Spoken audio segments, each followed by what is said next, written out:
عن أبي سعيد الخدري رضي الله تعالى عنه قال أن رسول الله صلى الله عليه وسلم سئل أي العباد أفضل তিরমিজি শরীফ 3376 নম্বর হাদিস, মুসনাদে আহমদ হাদিস নম্বর 11720 নম্বর হাদিস।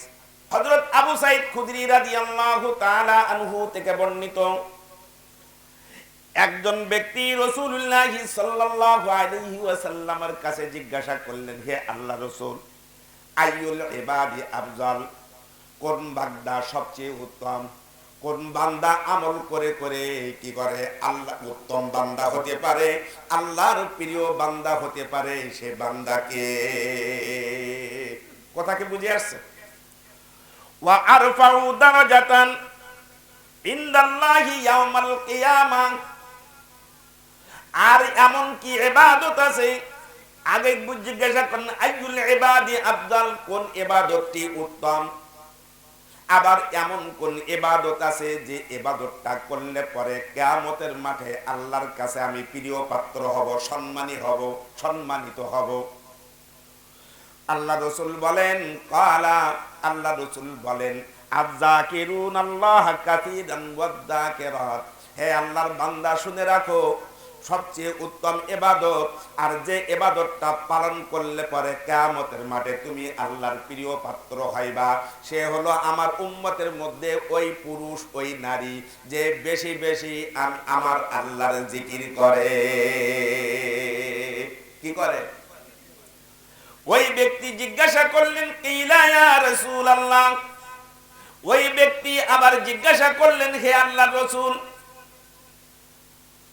ওয়ামিনাল গাজী ফি সাবিলিল্লাহ, যারা আল্লাহর রাস্তায় যুদ্ধ করে করে জিহাদে শরীক হয়ে যারা ইন্তেকাল হয়ে যায়, শহীদ হয়ে যায়, তাদের চেয়েও কি জিকির করা কি উত্তম?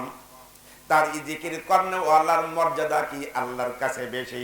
ক্বালা, রাসূলুল্লাহ সাল্লাল্লাহু আলাইহি ওয়াসাল্লাম বললেন, লাউ যারাবা বিসাইবিহি ফিল কুফারি ওয়াল মুশরিকিন হাত্তা ইয়ানকাসিরা ওয়া ইয়াক্তাদিবা দামান।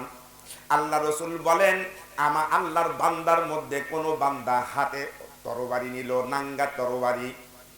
নাঙ্গা তরবারি নিয়ে মুশরিকদের সামনে যুদ্ধ করতে করতে তার তরবারটা ভেঙে গেল, ওয়া ইয়াক্তাদিবু দামান, এবং সেও শহীদ হয়ে গেল। রাসূলুল্লাহ সাল্লাল্লাহু আলাইহি ওয়াসাল্লাম বললেন, ফাইন্না যাকিরাল্লাহ কাসীরান আফজালু মিনহু দারাজাতান, এই ব্যক্তির চেয়ে উত্তম ওই ব্যক্তি যে আল্লাহর জিকির করে। সুবহানাল্লাহ বলবেন না? যে আল্লাহর কি করে? ওরে জিকির করলে জবান পাক হয়। জবান কি হয়? জবান পাক হয়। জিকির করলে আল্লাহ তার জবানকে পবিত্র করে দেয়। হাদিস পাকের মধ্যে আসছে, জিকির করলে পরে আল্লাহ পাকের কাছে সে প্রিয় পাত্র হয়ে যায়।